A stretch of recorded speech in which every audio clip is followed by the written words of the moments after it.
All right, good morning, Dr. Pennigan. We appreciate you meeting with us today and being able to discuss with us our lab too. Now, we really enjoyed this lab in particular. We wanted to deal with a real-world industrial situation that we would run into quite often. In particular, we chose a design model on a dynamic process based on chemical extraction, liquid-to-liquid extraction to be exact. Basically, this model deals with a upstream byproduct that we want to remove from the system, and therefore we want to basically control the outgoing concentration of that byproduct by controlling or by manipulating the incoming flow rate of a species B that will react and bind with the species A and remove it from the system. Now, we also want to deal with the disturbance in this entire model. Basically, we'd be dealing with a fluctuating incoming mass flow rate, and that would add a complexity and a dynamic portion to this as well. So our disturbance right here is a function of varying mass flow rate from the upstream process before it. Therefore, we have a series, basically where we have a surge tank with two different areas and two different heights that would allow us to control and convert this fluctuating mass flow rate into an average mass flow rate, at which point we would then control or manipulate our incoming flow rate B to come up with a controlled species A concentration.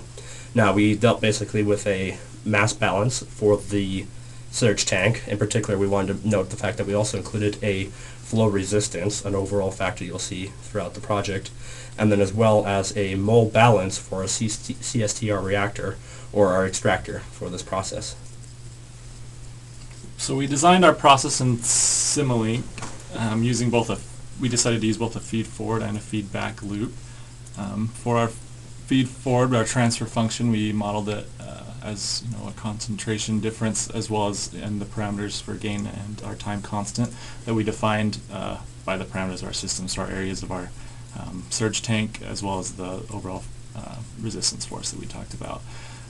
So it goes through the height of the tanks and how that translates into a flow, and then how that affects our concentration coming out, and as well as our feedback loop. We put a transport delay of 30 minutes to try to model and hit our set point. We decided a set point of 0.1 concentration, and we modeled our disturbance by a sine wave with some variation as well. So our disturbance is modeled by that over time, and that gives us our CA out. We also modeled how the concentration changes in our reactor as a result of the flow rate of incoming B, as well as our disturbance variable out. Alright, so the purpose of all of our controls is to do two things really: disturbance rejection and then tracking a set point, especially with set point changes. And so this first graph here shows our modeled disturbance. So this represents the flow with time over a 48-hour period. So you can see two sine wave periods representing a daily peak and valley, as well as a lot of noise added in, to really try to maximize the disturbance that we're trying to reject, make it as hard to deal with as possible. And so this second graph shows how our feedback and our feed forward loops perform separately. So without a feed forward loop, we get the green line there. Point 1 is the set point that it's trying to track, but because of all the disturbance, the PID, as it is tuned, can't handle that kind of a disturbance.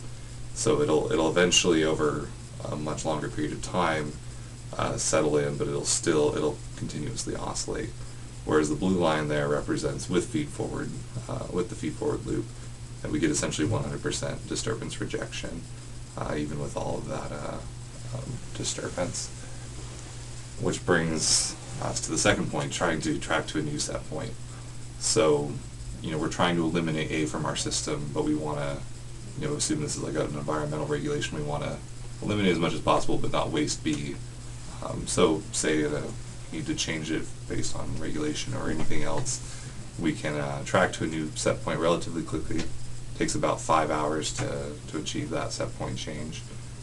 No overshoot, very smooth.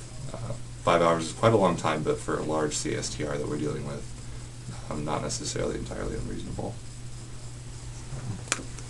So our recommendations to apply the model.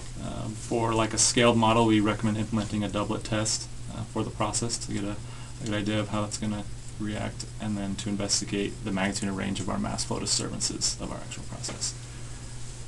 We also want to talk to you a little bit about learning outcomes from this particular project. We originally were going to be doing an economics PID controller to a tax return. We discovered very quickly that anything done purely by numerical simulation can become very complex. Even the simplest things to model become very complex. And ultimately, at the end of the day, to really get an accurate idea of a complex process, it's best to implement a scale model.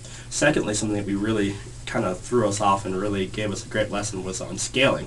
When trying to create a problem from scratch, scaling can sometimes be a lot more difficult than actually coming up with the solution.